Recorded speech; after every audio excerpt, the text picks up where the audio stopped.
This is a podcast about understanding counseling and how it works in everyday life. In this episode, we'll explore why waiting and reassurance can feel so unsettling and why these experiences often become more intense in close relationships and everyday situations.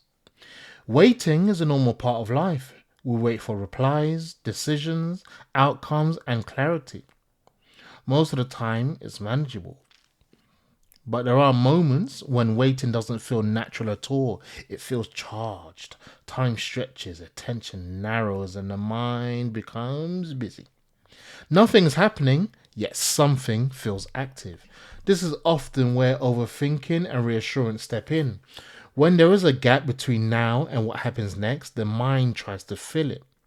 You replay conversations, you imagine possible outcomes, you look for signs that things are okay. Each thought is an attempt to settle the uncertainty that waiting creates. Reassurance helps briefly. A reply arrives, someone confirms things are fine, the tension eases. But often the relief doesn't last. Another gap appears, another wait begins, the cycle restarts. What makes this so common is that waiting removes control. You can't speed things up. You can't fully influence how someone else responds. For many people, this loss of control is what activates the system, not fear or worry in the usual sense. You might notice this most clearly in relationships. Waiting for a message from someone you care about can feel very different from waiting for delivery or an email. The stakes feel higher because connection is involved. Uncertainty around closeness naturally draws attention. This doesn't mean something is wrong with you or the relationship. It means your system is orientated toward maintaining connection. When connection feels uncertain, even briefly, attention increases. Waiting also creates space for interpretation. When there is no new information, the mind fills the gap. Tone is imagined, meaning is assigned, small details are revisited. Over time, this internal activity becomes tiring. What's important to notice is that reassurance is not the problem. Reassurance is a response to uncertainty. It becomes an issue only when it's the primary way uncertainty is managed. People often judge themselves for needing reassurance. They tell themselves they should be more relaxed or less reactive. This self-judgment usually adds another layer of pressure. The system becomes busy not only with waiting, but with managing the reaction to waiting. The pattern often develops gradually. As we explored in the previous episode, when people learn to stay quiet externally, more processing happens internally. Waiting then becomes harder because everything is being managed alone. Thoughts that might have been shared or clarified are instead replayed privately.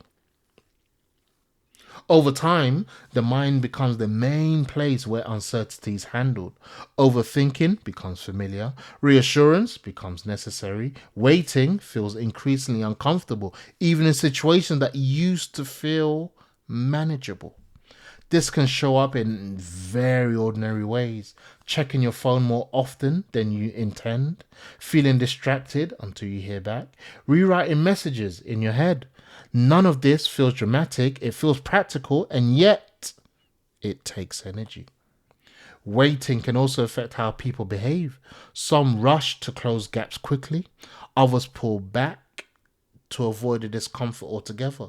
Both responses are attempts to manage the same underlying tension. Understanding this changes how waiting is experienced. Instead of seeing it as a test of patience or resilience, it becomes easier to see it as a moment where uncertainty is active.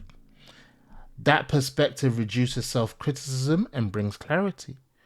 Counseling helps people notice how they relate to waiting and reassurance, not to remove these experiences, but to understand what they're responding to. When people recognize that reassurance brings short-term relief but doesn't address the underlying uncertainty, their relationship with it often shifts. Waiting doesn't need to become comfortable to become manageable. What changes is how much attention it demands. Over time, people often notice they can wait without monitoring themselves as closely. The urge to check reduces. The mind becomes less occupied. These changes are usually gradual. They don't come from forcing yourself to stop thinking or seeking reassurance. They come from understanding what waiting activates and how you tend to respond to it. This episode brings together several threads we've been building. Silence moves experience inward, internal processing increases, waiting activates uncertainty, reassurance offers temporary relief. Recognizing this pattern allows for a different response. In the next episode, we'll look more closely at how these dynamics play out in attachment and close relationships, and why some people feel far more activated by waiting and reassurance than others.